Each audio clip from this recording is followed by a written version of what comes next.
ಧಿಕಾರ ಧಿಕಾರ ಧಿಕಾರ ಧಿಕಾರ ಬೇಕೇ ಬೇಕು ಬೇಕೇ ಬೇಕು ಬೇಕೇ ಬೇಕು ಬೇಕೇ ಬೇಕು. ತಹಸೀಲ್ದಾರ್ ಸಾಹೇಬ್ರು ಬೆಳಗ್ಗೆ ಒಂದು 10:30ಗೆ ಬರ್ತೀವಂತ ನಮ್ಮ ರೈತರಿಗೆ ನೋಟಿಸ್ ಕೊಟ್ಟಿದ್ರು. ಸೊ ಎಲ್ಲ ರೈತ ಬಾಂಧವರು ಮತ್ತು ನಮ್ಮ ಗ್ರಾಮದ ಅಕ್ಕಪಕ್ಕದ ಗ್ರಾಮಸ್ಥರು ಮತ್ತು ನಮ್ಮ ಜನಪ್ರತಿನಿಧಿಗಳೆಲ್ಲ ಬಂದು 10:30ಯಿಂದ ಈ ಟೈಮ್ ನೋಡಿ 1:15 ಆಗಿದೆ. ಇಷ್ಟೊತ್ತವರೆಗೂ ನಾವು ಕಾಯ್ಕೊಂಡಿದ್ದೀವಿ.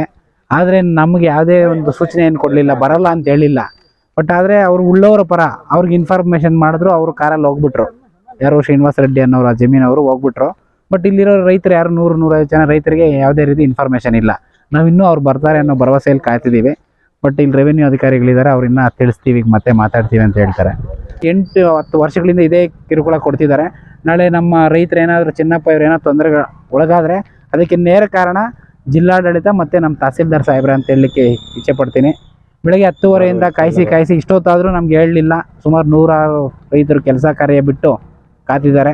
ಬಟ್ ನಮ್ಮ ಕಕ್ಷಿದಾರ ಶ್ರೀನಿವಾಸ ರೆಡ್ಡಿ ಅವರು ಆರಾಮಾಗಿ AC ಕಾರಲ್ಲಿ ಆಗಲೇ ಅರ್ಧ ಗಂಟೆ ಆಯ್ತು ಹೊರಟ್ಬಿಟ್ರು.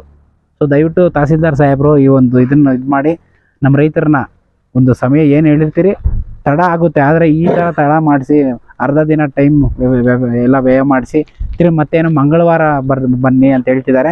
ಎಲ್ಲ ರೈತರು ಕೆಲಸ ಕಾರ್ಯ ಬಿಟ್ಟು ತಿರ್ಗಿ ಮಂಗಳವಾರ ಬರ್ಲಿಕ್ಕೆ ಆಗೋದಿಲ್ಲ.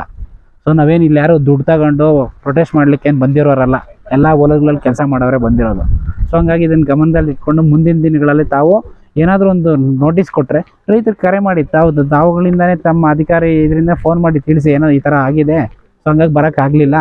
ರೈತರ ಪರನ ಇಲ್ಲ ಉಳ್ಳವರ ಪರನ ಅದನ್ನು ಸಹ ತಾವು ಮಂಗಳವಾರ ಬಂದಾಗ ತಿಳಿಸ್ಬೇಕಾಗಿ ತಮ್ಮಲ್ಲಿ ಮನವಿ ಮಾಡ್ತಿದ್ದೀವಿ. ಸೊ ತಾವೆಲ್ಲ ರೈತರು ಪಾಪ ಬಂದು ಅರ್ಧ ದಿನ ಇಲ್ಲಿ ಸಮಯನ ವ್ಯರ್ಥ ಮಾಡಿದ್ದಾರೆ. ಆಯಿತು, ನಿಮ್ಗೇನೋ ಏನೋ ಮೀಟಿಂಗ್ ಇದೆ DC ಆಫೀಸಲ್ಲಿ ಅಂತ ಹೇಳ್ತಿದ್ದೀರಾ, ನಾವು ಅದನ್ನು ನಂಬ್ತಿದ್ದೀವಿ. ಆದರೆ ನೀವೇನು ಮಾಡ್ತೀರಂತ ನಿಜವಾಗ್ಲೂ ಗೊತ್ತಿಲ್ಲ. ಸೊ ಮಂಗಳವಾರ ಬಂದಾಗ ನೀವು ಯಾವಾಗ ನಾವೆಲ್ಲರೂ ಇಲ್ಲದೇ ಇದ್ದಾಗ ಬಂದು ಏನೋ ಮಾಡ್ಕೊಂಡು ಹೋಗ್ತೀವಿ ಅಂದರೆ ಅದು ಮತ್ತೆ ದಿನಗಳಲ್ಲಿ ನೀವೇ ಪರಿಣಾಮ ಅನುಭವಿಸ್ತೀರಿ. ಸೊ ಕಳೆದ ತಹಸೀಲ್ದಾರ್ ಸಾಹೇಬರು ಮಹೇಶ್ ಪತ್ರಿ ಅವರು ಇದ್ದರು. ಸೊ ಅವರಿದ್ದಾಗ ಸಹ ಬಂದು ಏನೋ ಪಾಪ ಜೋರಾಗಿ ಮಾತಾಡಿದ್ರು. ಸಾಯಂಕಾಲದ ಅಷ್ಟೊತ್ತಿಗೆ ಮೇಲ್ಗಡೆಯಿಂದ ಫೋನ್ ಬಂತು, ಅವರೂ ಒಂಥರ ತಣ್ಣಗಾಗ್ಬಿಟ್ರು. ತಾವು ಆ ರೀತಿ ಆಗಬಾರ್ದು ಅಂತ ಹೇಳ್ತಾ, ಸೊ ಬರೋ ಮಂಗಳವಾರ ಏನು ಬರ್ತೀರಿ, ಬಂದು ಏನು ನಮ್ಮ ರೈತರಿಗೆ ಅನ್ಯಾಯ ಆಗಿದೆ ಅದ್ರ ಪರವಾಗಿ ನಿಂತು ನ್ಯಾಯ ಕೊಡಿಸ್ಬೇಕಂತ ಮನವಿ ಮಾಡ್ತೀವಿ. ಗೌರಿಬಿದನೂರಿನಲ್ಲಿ ತಹಶೀಲ್ದಾರ್ ವೈಖರಿ ಖಂಡಿಸಿ ರೈತರು ತೀವ್ರ ಆಕ್ರೋಶ ವ್ಯಕ್ತಪಡಿಸಿರುವ ಘಟನೆ ಬೆಳಕಿಗೆ ಬಂದಿದೆ. ಬೊಮ್ಮಸಂದ್ರ ಗ್ರಾಮದಲ್ಲಿ ರೈತರಿಗೆ ರಸ್ತೆ ತೆರವುಗೊಳಿಸುವ ಪ್ರಮುಖ ವಿಚಾರವಾಗಿ ಮಾತುಕತೆ ನಡೆಸಲು ಸಮಯ ನೀಡಿದ್ದ ಗೌರಿಬಿದನೂರು ತಹಶೀಲ್ದಾರರು ಮಧ್ಯಾಹ್ನ 2 ಗಂಟೆಯಾದರೂ ಸ್ಥಳಕ್ಕೆ ಆಗಮಿಸದೇ ಇರುವುದು ಅನ್ನದಾತರ ಕೆಂಗಣ್ಣಿಗೆ ಗುರಿಯಾಗಿದೆ. ಗಂಟೆಗಟ್ಟಲೆ ಕಾದು ಕುಳಿತ ಬೊಮ್ಮಸಂದ್ರದ ನೂರಾರು ರೈತರು ತಹಶೀಲ್ದಾರ್ ನಡೆಗೆ ರೊಚ್ಚಿಗೆದ್ದು ಧಿಕ್ಕಾರ ಕೂಗಿ ತಮ್ಮ ಆಕ್ರೋಶ ಹೊರಹಾಕಿದ್ದಾರೆ.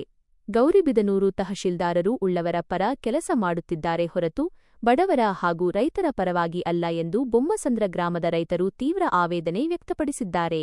ದೀರ್ಘಕಾಲ ಕಾದು ಸುಸ್ತಾದ ರೈತ ಮುಖಂಡರಾದ ಚಿಕ್ಕಪ್ಪಯ್ಯ, ಶ್ರೀನಿವಾಸರೆಡ್ಡಿ, ವಿಶ್ವನಾಥ್ ಹಾಗೂ ನೂರಾರು ರೈತರು ಕೊನೆಗೆ ಬೇಸರದಿಂದಲೇ ತಮ್ಮ ಮನೆಗಳತ್ತ ಹೆಜ್ಜೆ ಹಾಕಿದರು. ಅಧಿಕಾರಿಗಳ ಈ ಅಸಡ್ಡೆಗೆ ಸೂಕ್ತ ಉತ್ತರ ಸಿಗುವವರೆಗೆ ಹೋರಾಟ ರೂಪಿಸಲು ರೈತರು ತೀರ್ಮಾನಿಸಿದ್ದಾರೆ. ನಿರಂತರ ಸುದ್ದಿಗಳಿಗಾಗಿ ನೋಡ್ತಾ ಇರಿ RRS ನ್ಯೂಸ್.